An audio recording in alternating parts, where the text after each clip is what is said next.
হযরতে বেলালকে একবার জিজ্ঞাসা করেছিলেন নবীজি, আনফিক ইয়া বেলাল, খরচ করো। হযরতে বেলাল বলেছেন, হে রাসূল, খরচ করব। আমি কি খরচ করব? আমার কিছুই নেই। বিশ্বনবী বললেন, একটা কাজ করো, আযান দাও। এই যে আযান দিয়ে মানুষকে আল্লাহর দিকে ডাকো, এইটাও খরচ। যদি আপনার কিছুই না থাকে দেওয়ার জন্য, দুইটা ভালো কথা মানুষকে শিক্ষা দেন, বলেন, এইটাও খরচ। বলেন সুবহানাল্লাহ। দুই নম্বরে আল্লাহ পাক বলেন, আল কাযিমিন আল গায়জ, তোমরা রাগকে কন্ট্রোল করো। এই দেশে 15.5 বছর এটা আমরা দেখতে পাইনি। যেহেতু এখন সময় সুযোগ এসেছে, রাগকে কন্ট্রোল করা লাগবে। জিহাদের ময়দানে যে লোকটা বীর দর্পে যুদ্ধ করছে, কুস্তিগীরকে আল্লাহর নবী বীর বলেন নাই। নবীজি বলেন, বীর হচ্ছে ওই লোকটা যে লোকটা রাগ হলে নিজেকে কন্ট্রোল করতে পারে। এসপি সাহেবের যে ঘোষণা যে আত্মহত্যা বেড়ে গেছে, অন্যতম কারণে রাগ কন্ট্রোল করতে না পারা। রাগ কন্ট্রোল করার কয়েকটা পদ্ধতি আছে। রাগ মানুষের আসবেই, হবে, এইটাই স্বাভাবিক। মানুষকে আল্লাহ যে 8টা জিনিস দিয়ে বানিয়েছেন, তার ভেতরে এইটা একটা। রাগ হবে আপনার, কিন্তু এটাকে দমন করার, কন্ট্রোল করার পদ্ধতি আল্লাহ নিজে দিয়েছেন নবীর মাধ্যমে। রাগ হলে অনেকে তালাক দিয়ে দেয় স্ত্রীকে। 3 বার না 10, 15 বার, 100 বার তালাক দিয়ে বলে, তোর 14 বংশরে দিয়ে দিলাম। তালাক দেওয়ার একটা সুন্নাত পদ্ধতি আছে। 3 মাসে 3 হায়েসে 3 বার তালাক দিলে ওইটা তালাক হয়। ইমাম আবু হানিফা রাহমাতুল্লাহ আলাইহির মত অনুযায়ী, অন্যান্য যে মাযহাব আমরা অনেকে মেনে চলি, অন্য মাযহাবের নিয়ম অনুযায়ী যদি 1 মাসের ভেতরে 100টা কেউ তালাক দেয়, 1 তালাক হবে। তার মানে আপনার স্ত্রী মাসের ভেতরে হয়তো 5 দিন 10 দিন বাদ দিয়ে 20 দিন পবিত্র থাকে, পরিষ্কার পরিচ্ছন্ন থাকে। বাকি অসুস্থ থাকে 5 দিন, 3 দিন, 10 দিন। 10 দিন বাদ দিয়েও যদি 20 দিন তারে পবিত্র পান, তালাক দিতে চাইলে কয়েকটা পদ্ধতি পার করা লাগে, 5টা। বিভিন্ন শ্রেণীর মানুষ আছে, এই জন্য মাসলাটা বলছি। স্ত্রীর ভেতরে যদি আল্লাহ বিরোধী কোনো কাজ কারবার দেখেন, হ্যাঁ, ফরজ নামাজ পড়ে না, ফরজ রোজা রাখে না, স্বামীর জায়েজ কথা মানতে চায় না, এমনকি নিজের শরীরকে যে পর্দায় রাখা দরকার এইটা রাখতে চায় না, তাহলে প্রথম তারে 1 নম্বরে ওয়াজের মাধ্যমে পরিবর্তনের চেষ্টা করা।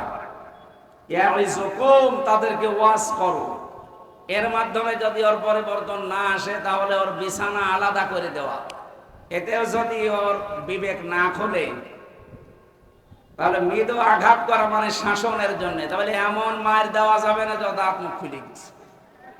জেলখানায় এই 3টা বছরে আমার মনে হয় 100 জনের 60 জনকে আমি দেখেছি এই পারিবারিক জীবনের মামলা নিয়ে জেল খাটতেছে। কিচ্ছু না, সেরকম কোনো বড় বিষয় না। এই পারিবারিক জীবনে ঠুনকো একটা বিষয় নিয়ে হয়তো স্ত্রীকে সংশোধনের জন্য একটা চড় দিয়েছে, ও ছাতা গেছে মুখ।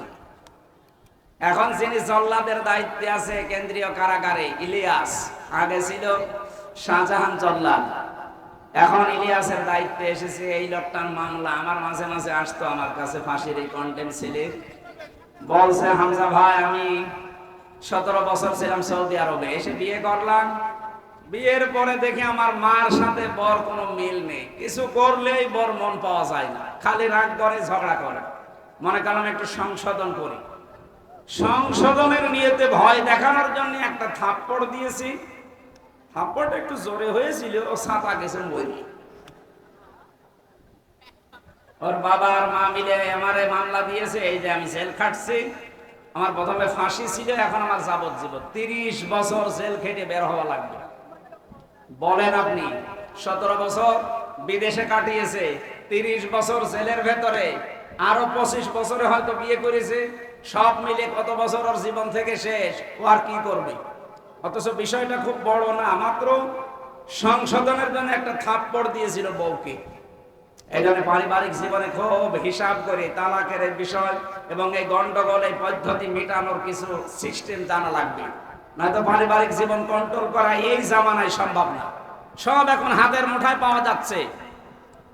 স্ত্রীকে শাসন করার ক্ষেত্রে খুব সম্মান দিয়ে, শ্বশুর শাশুড়ির সামনে আর সন্তানাদের সামনে গালিগালাজ তো দূরের কথা, চোখ গরমও দেওয়া যাবে না।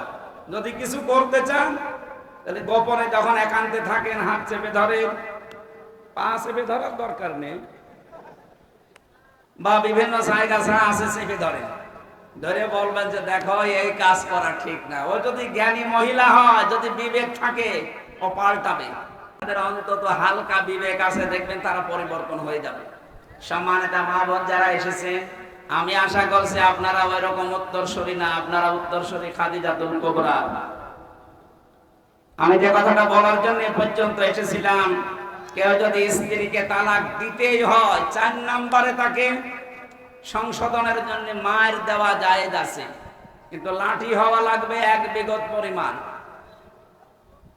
এটা আবার মারা লাগবে মাথা থেকে পা পর্যন্ত, মুখে, বুকে, পিঠে আর এই মাথায়, 4 জায়গায় মারা জায়েজ নেই মেয়েদের।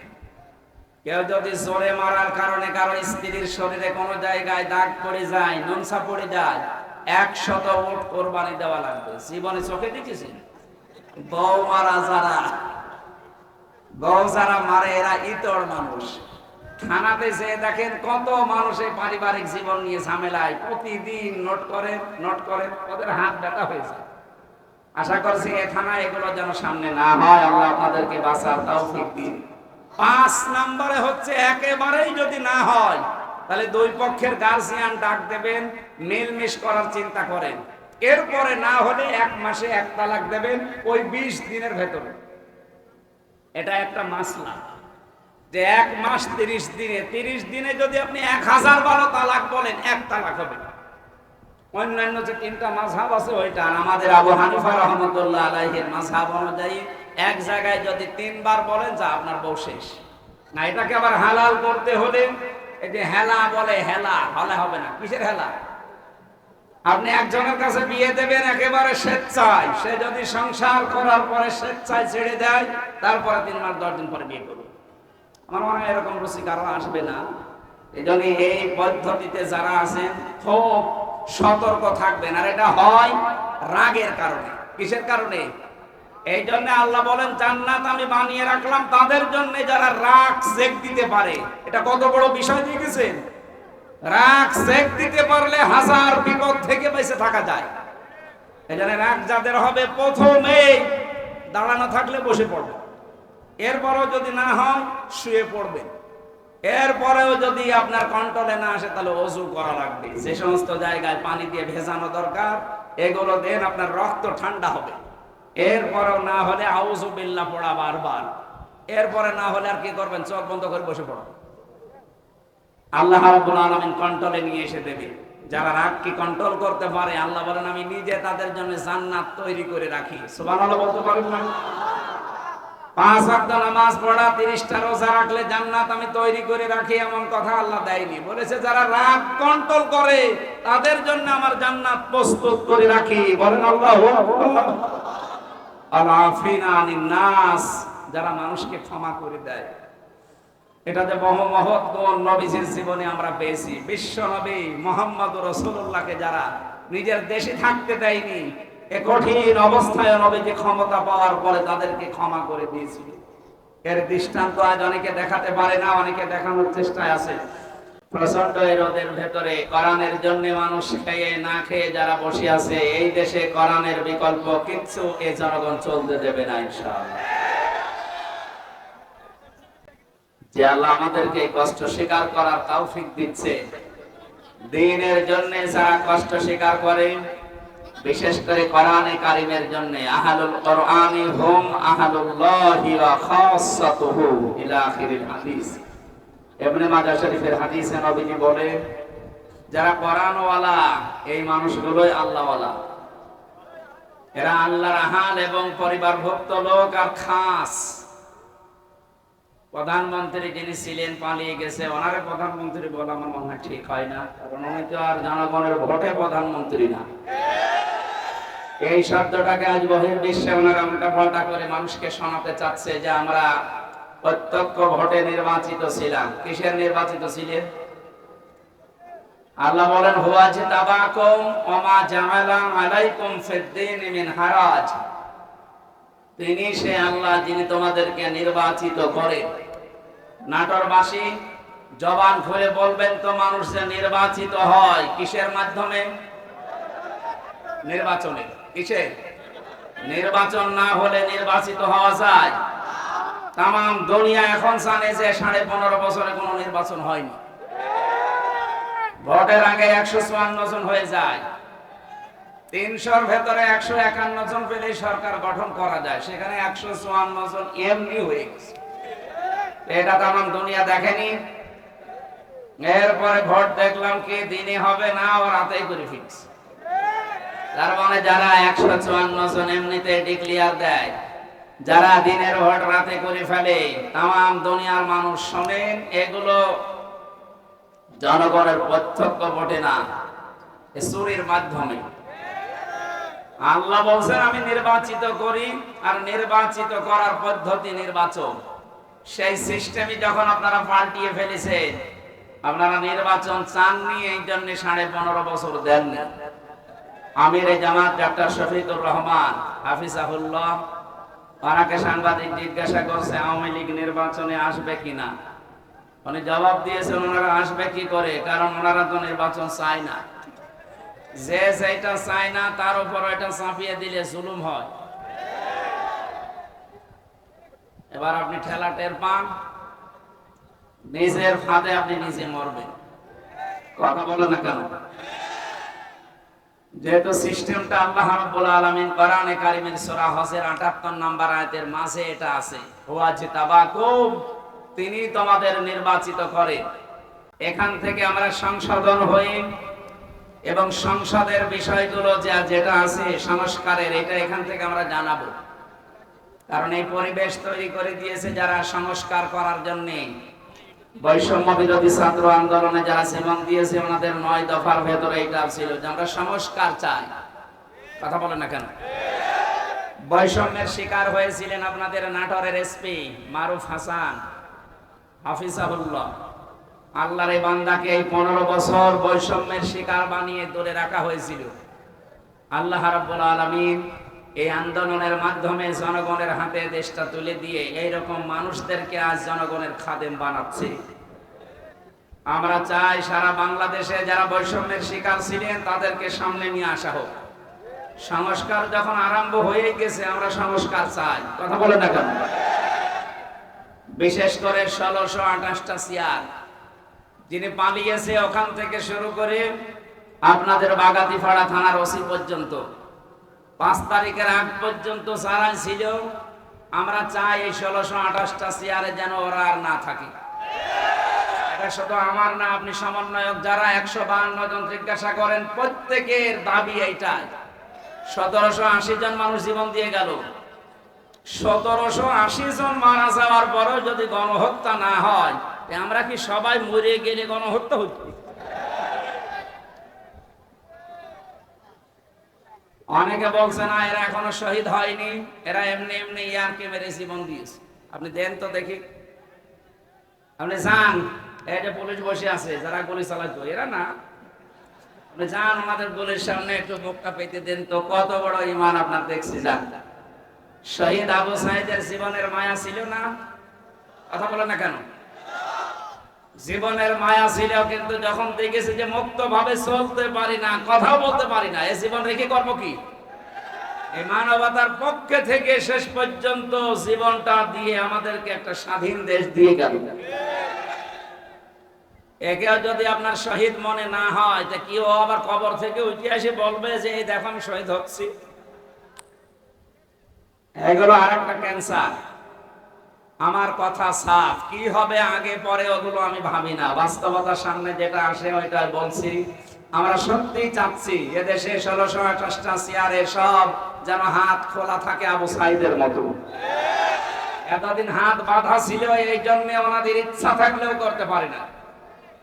আজকে এরা কোরআনের তাফসীর মাহফিল অনুষ্ঠান সুন্দরভাবে করার জন্য আমার 1/2 কিলো দূর থেকে নিয়ে আসছে, অথচ 5 তারিখের আগে অনুষ্ঠানটায় 1/2 কিলো দূর না, এখান থেকে কুষ্টিয়া 45 কিলো বাধা দিত। দোষ ওনাদের উপরে যারা ছিল এই জালেমদের। প্রশাসনকে সারা বাংলাদেশের আর এক দিকে লাগিয়েছে এরা। মানুষ দেখলে এখন ঘৃণা করে। অথচ পুলিশের এই পোশাকটা সম্মানের পোশাক না। আমি যতটুকু দেখেছি ওনাদের কাজ কারবার, যে অ্যাক্টিভিটিস রাত দিন, সত্যি যদি হাত খোলা অবস্থায় কাজ করতে পারে, এগুলো একেবারে জিন্দা আল্লাহর ওলি। খালি চাপে পড়ে করতে পারে না, এই জন্য মানুষ ঘৃণা করে। ওনাদের যে ডিউটির কোনো শেষ নেই। বাংলাদেশের প্রত্যেকটা দিক এবং বিভাগের ডিউটি আছে, 8 ঘন্টা আপনি ওভারটাইম করতে পারেন, ওদের কোনো ওভারটাইম নেই। 24 ঘন্টা টয়লেটে আছে, যদি কল আসে ও অর্ধেক থুয়ে দৌড় দেওয়া। হ্যাঁ, আমার দোলা ভাইও আছে। খুব পরিশ্রম করা লাগে এই চাকরিতে। বাংলাদেশে একটাই চাকরি পুলিশের, অথচ এই বাহিনীকে এ জাতির বিপক্ষে দাঁড় করিয়েছে জালেমরা। সবাই না, উপরে কয়েকজন ছিল এই জালেমদের দোসর, ওদের কারণে আজ সারা বাংলাদেশের সব পুলিশের বদনাম। আমরা চাই ওই মানুষগুলোকে, বিশেষ করে হাউ আঙ্কেল, এই 3 ইঞ্চিরে ধরা দরকার। ওরে পিটিয়ে 6 ইঞ্চি বানানো লাগবে। এরকম কোলাঙ্গার যেগুলো ছিল, এদের কারণে এই দেশের মানুষ জিম্মি হয়েছিল। এখন আসেন তো সামনে, এসে মাইক কাটি নিন, আসেন। আমার মায়ের দুধ খেয়েছে, আপনাকে দেখছে, আসেন। আমরা চাই এদেশে 96% মুসলমান আমরা বাস করি। কোরআনের কথা না, হাদিসের কথা না, মানবতার পক্ষে যার যতটুকু সমর্থ আছে কথা বলবে, বাধা দিলে ঠ্যাং ভেঙে ফেলা। কয়েকদিন আগে বাংলাদেশের গোয়েন্দা বিভাগের সর্বোচ্চ যিনি দায়িত্বে আছেন উনি কল দিয়েছিল, বলছে হুজুর কোরআনের কথা যে ফোর্সে আল্লাহ জানিয়েছে ওই ফোর্সে বলবেন। 56,000 বর্গ মাইলের কোন ইঞ্চি থেকে যদি কেউ বাধা দেয় একটু জানাবেন, ওরে একেবারে 14 বংশ উদ্ধার করে দেব। বললাম স্যার আপনি এতদিন ছিলেন কোথায়? বলছে হুজুর আমি নতুন দায়িত্ব পেয়েছি। এই জন্য আশা করছি উনি যেটা বলছিলেন যে আমি মুসলমান হিসাবে আমার যে দায়িত্ব আল্লাহ রাসূল দিয়েছেন, আমার ঈমান আছে, আমি ঈমানকে সামনে নিয়ে পালন করব। আর আমরা এইটাই চাই। কথা বলে না কেন? ক্ষমতায় কে যাবে না যাবে ওটা আমার দেখার দরকার নেই। আমার দেখার দরকার যে এই দেশে আল্লাহর বিধান কে বেশি পালন করতে পারে। আর আমরা এই অনুষ্ঠানগুলো আমরা ওই নিয়তেই করি। আজকে এসপি সাহেব বল দিয়ে বলছিল এই জেলায় নাকি সবচাইতে বেশি আত্মহত্যার প্রবণতা বাড়তেছে। এই এলাকায় আছে কিনা জানি না। আত্মহত্যা এই শব্দটা শুনলেই কেমন শরীর শিউরে ওঠে। কোরআনে 500 কবিরা গুনার কথা আছে, এটা একটা। কেউ যদি আত্মহত্যা করে, ওয়ালা তাকতুলু আনফুসাকুম, আল্লাহ বলেন আত্মহত্যা করো না। কে বলছে? সুতরাং আপনারা মুসলমান, আল্লাহর আদেশ মেনে চলবেন। যত কষ্ট হোক জীবন চালাতে, যার যত বেশি কষ্ট হবে আখিরাতে তার জন্য আল্লাহ তত বড় বাগান তৈরি করবে।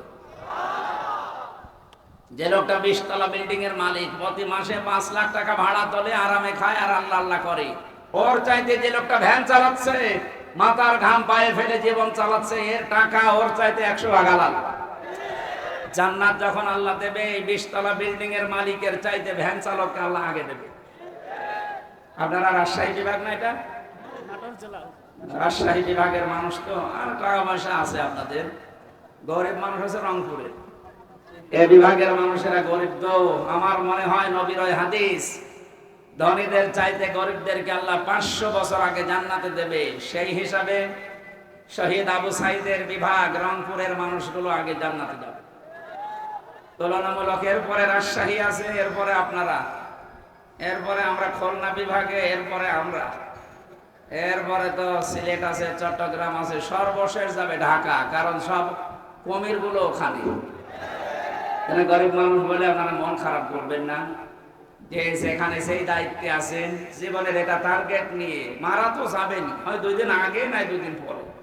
এই টার্গেট যেন আপনার থাকে যে আল্লাহ আমি চর্ম চোখে যেন দেখি যে তোমার কোরআন এই দেশে চলছে। যদি কায়েম নাও হয় তাও কিয়ামতে আপনি শহীদের কাতারে দাঁড় হয়ে থাকতে পারবেন।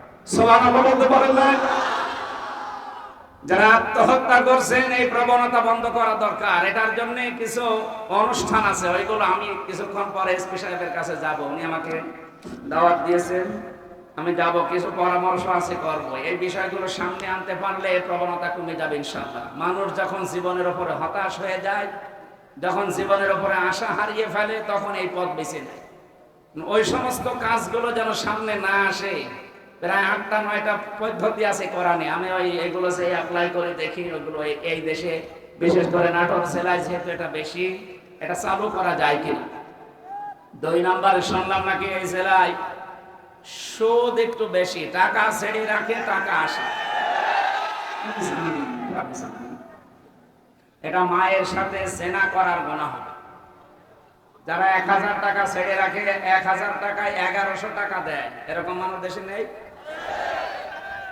এই সুদের সাথে জড়িত আছেন কারা? হাত তোলেন তো ভাই, অসুবিধা নেই, ক্যামেরা সব আমার দিকে তোলেন তোলেন তোলেন। আমার মনে হয় এসপি সাহেব এই তথ্যটা উনি ভুল দিয়েছে, এই এলাকায় এখন এগুলো আসেনি। আলহামদুলিল্লাহ, এগুলোর সাথে জড়িত হওয়া যাবে না। না খেয়ে আপনি মারা যান, জান্নাত পাবেন, কিন্তু সুদ খেয়ে মারা গেলে মায়ের সাথে জেনা করার গোনা নিয়ে কিয়ামতে ওঠা লাগবে। আপনার কপালে লেখা থাকবে যে এই লোকটা মায়ের সাথে জেনা করেছে। বলেন তো নাউজুবিল্লাহ। ন্যূনতম সরিষার দানা পরিমাণ ঈমান যার আছে, সে কি এই কাজে লিপ্ত হতে পারে? আশা করছি আপনারা যদি কেউ থাকেন ছেড়ে দেবেন। আমরা যারা শোনাচ্ছিলাম দল মত নির্বিশেষে কোরআনের অনুষ্ঠানে যারা আমরা এসেছি, আবার বলেন আলহামদুলিল্লাহ। দরুদ আর সালাম পাঠ করে আমরা আলোচনায় যাচ্ছি। আজকের বিষয় জান্নাত প্রস্তুত কাদের জন্য? জান্নাত এটা প্রস্তুত করা আছে, কিন্তু কাদের জন্য আল্লাহ এটা প্রস্তুত করে রাখলেন সেটা কোরআন দিয়ে আজকে শুনবো। আপনি তাফসীর মাহফিল লিখে দিয়েছেন, সূরা আলে ইমরান 134-35 দুইটা আয়াত পড়েছি। আমার যতটুকু জ্ঞান আছে সামারাইজ করে নিয়ে এসে অন্তত যতক্ষণ সময় চালানো যায়। এই কিছু লাগবে ভাই, কিচ্ছু লাগবে, জান জান জান, কেউ নড়াচড়া করবেন। আল্লাহ পাক বলেন উইদ্দাত লিল মুত্তাকিন, আমি জান্নাত প্রস্তুত করে রেখেছি, বানিয়ে রেখেছি, তৈরি করে রেখেছি মুত্তাকিদের জন্য। এখন মুত্তাকি কারা? আমাদের দেশে আমরা মনে হয় মুত্তাকি তাদের মনে করে যাদের এত বড় জুব্বা আছে, পাগড়ি মাথায় আছে, হাতে তসবিহ আছে, শুধু ঘন ঘন পান খায়। কথা বলে না কেন? মুত্তাকি হচ্ছে ওই লোকটা, যে লোকটা আল্লাহর নিষিদ্ধ কাজ জানে যে এটা নিষিদ্ধ, শুধু ছেড়ে দিয়েছে, এর নাম মুত্তাকি না। কেউ যদি ঘৃণা করে ছেড়ে দেয় সে মুত্তাকি। আল্লাহর নিষিদ্ধ কাজ হয় দুইটা, আত্মহত্যা করা আর সুদ খাওয়া। এক কথা বলে না কেন? এই দুইটা কাজ শুধু ছেড়ে দেবেন না আজকে থেকে পায়খানার মতো ঘৃণা করে ছেড়ে দেবেন, এ মাহফিল তাহলে সাকসেস হবে। আর এই জন্য এলাকার মানুষেরা এত টাকা পয়সা খরচ করে আপনাদের ডাক দিয়েছে, নাকি লোক দেখানোর জন্য? সুতরাং আশা করছি এই দুইটা গোনা এলাকায় যেহেতু বেশি, আপনারা একটু মুক্ত হওয়ার চেষ্টা করেন। আল্লাহ রাব্বুল আলামিন বলেন আল্লাযীনা ইউনফিকুনা ফিস সাররাই ওয়াদ-দাররাই ওয়াল কাযিমিনাল গায়যা ওয়াল আফিনা আনিন নাস। এই পৃথিবীতে যে মানুষগুলো সুখে হোক দুঃখে হোক, সচ্ছল অসচ্ছল অবস্থায়, যে অবস্থায় থাকুক না কেন, এরা খরচ করতে থাকে। অনেক মানুষ মনে করে টাকা পয়সার মালিক আগে হয়ে নি, তখন আমি দান সাদকা করব।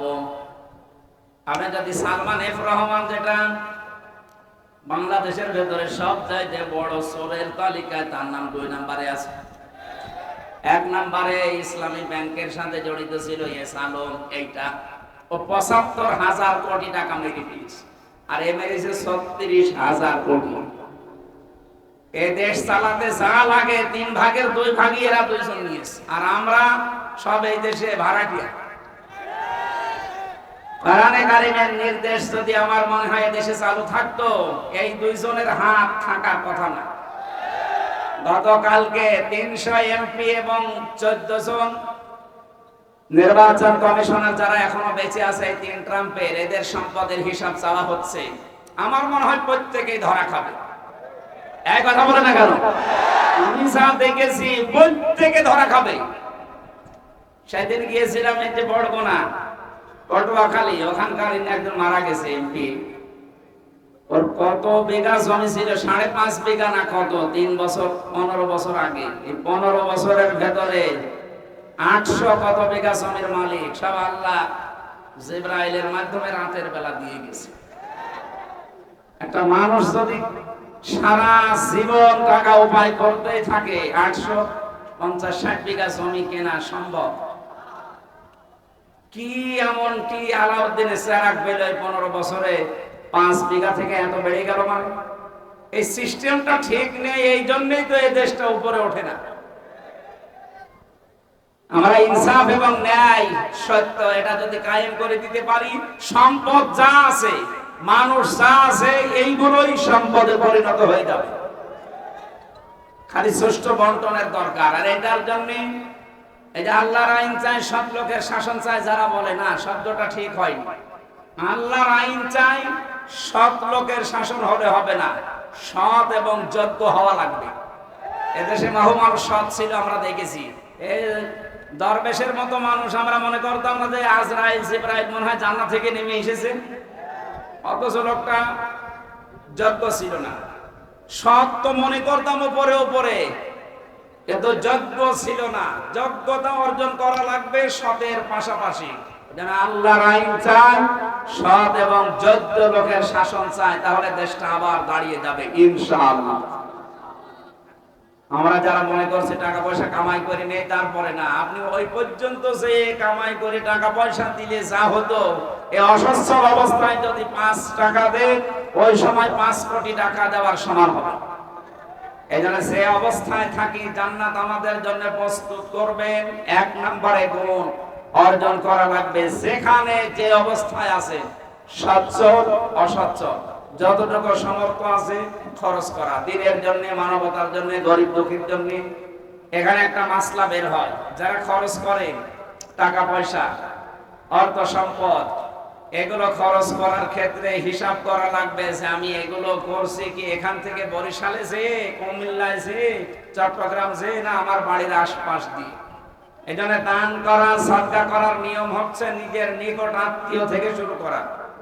নিজের ভাইয়ের ছেলে লেখাপড়া করছে, বই কিনতে পারে না, ফর্ম ফিল আপ করার টাকা নেই, ও বরিশালে যে পীরের দরবারে একটা গরু দিয়ে আসছে। কিয়ামত পর্যন্ত আপনার ওই গরু কবুল হবে না, আগে আপনার ভাইয়ের ছেলেকে দেখেন। এক কথা বলে দেখানো। এই যে রক্তের সম্পর্ক যেটা, এটা যারা দূরে করে দেয়, দূরে ঠেলে দেয়, খোঁজ রাখে না, তাদের মনের ভেতরে হাজারো ভয় আল্লাহ নিজে তৈরি করে দেয়। নবীজি এসে বলেছিলেন যে প্রথমে সাম্মিলুনি, আমাকে ঢেকে দাও, আমি ভয় পেয়েছি। হযরতে খাদিজা তার স্ত্রী বলেছিলেন, ইন্নাকা লা তাসিরুর রাহমা রিহমা বা রাহিমা, হে নবী, হে আমার স্বামী, আপনি ভয় পাবেন না, কারণ আপনি রক্তের সম্পর্ক ঠিক রাখেন। এই হাদিস থেকে প্রমাণ হয়, যারা রক্তের সম্পর্ক দুনিয়ায় অটুট রাখবে, ঠিক রাখবে, তাদের মনের ভেতর থেকে আল্লাহ ভয় দূর করে দেবে। অথচ এখানে বহু আল্লাহওয়ালা মানুষ বসে আছে, আমরা নামাজ পড়ি, রোজা রাখি, হজ করে এসেছি, নিজের নিকট আত্মীয় স্বজনের সাথে সম্পর্ক ভালো না। কথা বলে ঠিক কিনা? নিজের আপন ভাই, আপন বোন, নিজের চাচা চাচি, ফুফু, মা বাবা, এর চাইতে আপন আর আপনার কাছে কেউ আছে? এই আপন জনগুলোর সাথে সম্পর্ক অধিকাংশ পরিবারে খারাপ।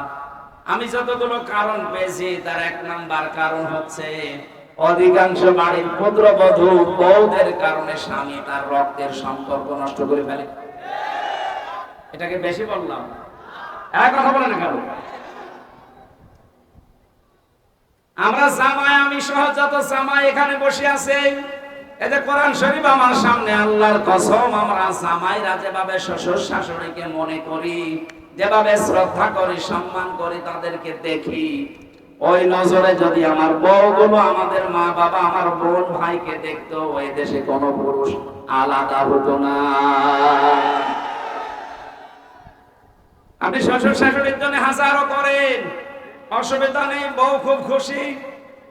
একটু যদি নিজের মা বাবা, আপন বোন, আপন ভাইয়ের জন্য সামর্থ্য অনুযায়ী খরচ করতে চান, তখন দেখবেন আল্লাহ এই মানুষ মনে করছে বড় মন পাওয়া যায় না। আপনার মন এত ছোট কেন? আপনি তো আরো স্বামীকে অভয় দেবেন, বারবার স্বামীকে বলবেন, স্বামী যা করো করো, দুনিয়া আখেরাত যা হয়ে যাক, সম্পর্কগুলো একটু ঠিক রাখার চেষ্টা করো। কারণ নবীজি জানিয়েছেন, কোন স্ত্রী যদি চায় আমার স্বামী আরো বেশি দিন বেঁচে থাক, আমার স্বামীর সম্পদ সম্মান আরো বেড়ে যাক, সে যেন বারবার তার স্বামীকে তাকিদ দেয়, স্বামী যা করবা করবা, কিন্তু সম্পর্ক ঠিক রাখো। রক্তের কিসের?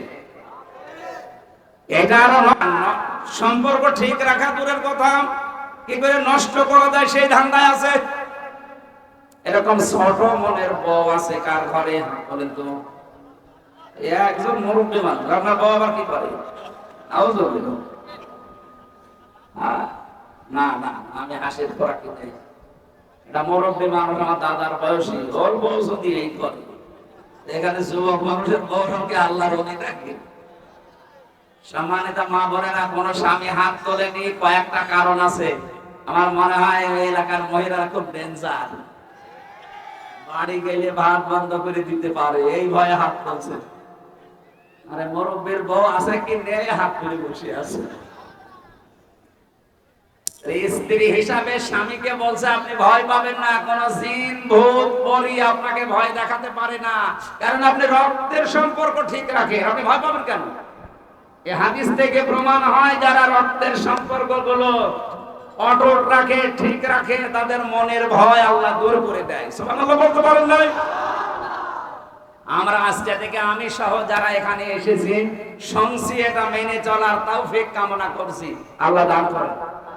সুতরাং যে অবস্থায় থাকেন খরচের এই হাত বাড়ান, যত খরচ করবেন তত আল্লাহ বাড়িয়ে দেবে, কারণ সম্পদ বাড়ানোর মালিক কে? আপনার কোনোদিন ধারণাও নেই যে এই জায়গা থেকে টাকা আসতে পারে, যেহেতু সম্পদের মালিক আসলে আল্লাহ, উনি বলছে খরচ করো আমি বাড়িয়ে দেব। এই যে নদীর পানি, আপনি দেখেন কোন জিনিস এক জায়গায় রাখবেন তো নষ্ট হয়ে যাবে, এক জায়গায় পানি যদি কেউ জমাট বেঁধে রাখে পচন ধরে, পোকামাকড় তৈরি হয়, দুর্গন্ধ হয়। কথা বলে না কেন? লোহা লাকড় এক জায়গায় রাখেন, জং ধরে মরিচা পড়ে নষ্ট হয়ে যাবে। টাকা পয়সা এক জায়গায় রাখলে নষ্ট হয়, তার মানে মানুষের শত্রু তৈরি হয়। কিন্তু এর হক যদি কেউ আদায় করে দানের মাধ্যমে, সাদকার মাধ্যমে, যাকাতের মাধ্যমে, যাদেরকে দেবেন ওইটার মাধ্যমে, তারা আপনার সম্পদের, আপনার জীবনের পাহারাদার হয়ে যাবে। জোরে বলেন সুবহানাল্লাহ। আমরা যদি চাই আমাদের জন্য আল্লাহ জান্নাত প্রস্তুত করে রাখো, যে অবস্থায় আছি, ধনী আছি, গরিব আছি, সচ্ছল অসচ্ছল, যতটুকু পারেন 2 টাকা দেন, তাও ভালো, খরচ করার হাত তৈরি করেন। সম্মানিত ভাইরা, আমার মনে হয় আসরের নামাজ এখন 15 মিনিট বেশি হয়ে গেছে, নামাজটা এখানেই পড়ে নেবেন। আমরা তো মুসাফির, জোহর আসর একসাথে পড়েছি, আপনারা নামাজ এখানে পড়বেন। আর আগামীতে মাহফিল গুলো কন্ট্রোল করে নেব, রাতের বেলা শুধু, দিনের বেলা মাহফিল আর করা যাবে না। যারা এসেছিলেন ধন্যবাদ জানিয়ে আমি ক্ষমা চেয়ে নিয়ে শেষ করে দিচ্ছি। আমি বাড়িতে একটু বিপদে ছিলাম, এই জন্য আসতে দেরি হয়ে গেছে। আসসালামু আলাইকুম ওয়া রাহমাতুল্লাহ। আল্লাহুম্মা আমিন। লা ইলাহা ইল্লা আনতা সুবহানাকা ইন্নী কুনতু মিনাজ জালিমিন। ও আল্লাহ, কোরআনের জন্য যারা এত কষ্ট স্বীকার করেছে এদেরকে কোরআনের ইজ্জতে maaf করে দাও, সওয়াব করে তুমি বিশ্ব নবীর রওজায় পৌঁছিয়ে দাও। যত মানুষ দূর দূরান্ত থেকে এসেছে প্রতিটি মানুষের যাওয়া আসায় কদমে নেকি দিয়ে দাও। মা বোন যারা এসেছে এদেরকে তুমি আয়েশার মতো, ফাতেমার মতো বানিয়ে দাও। আমি সহ যারা অসুস্থ আছি আমাদেরকে শেফায়ে কামিলা জেনাবান নসিব করে দাও। প্রশাসনের যে ভাইরা আজকে দায়িত্বে এসেছে, নিজেদের বাবা মা স্ত্রী পুত্র ছেড়ে দিয়ে দেশ এবং দেশের দায়িত্বে নিরাপত্তার জন্য যারা জান প্রাণ দিয়ে খাটতেছে, প্রশাসনের এই দায়িত্ব তুমি ইবাদত হিসাবে কবুল করে দাও। আল্লাহ, তাদের মা বাবা স্ত্রী পুত্রকে তুমি সহি সালামতে রাখো, তাদের শরীরকে তুমি সুস্থ রাখো, ঈমান আর ইবাদত দিয়ে তাদের জীবন ভরে দাও। বারাকাল্লাহু লানা ওয়া লাকুম ফিল কোরআনিল আযীম। মরণ আসলে যেন পড়তে পারি লা ইলাহা ইল্লাল্লাহু মুহাম্মাদুর রাসূলুল্লাহ।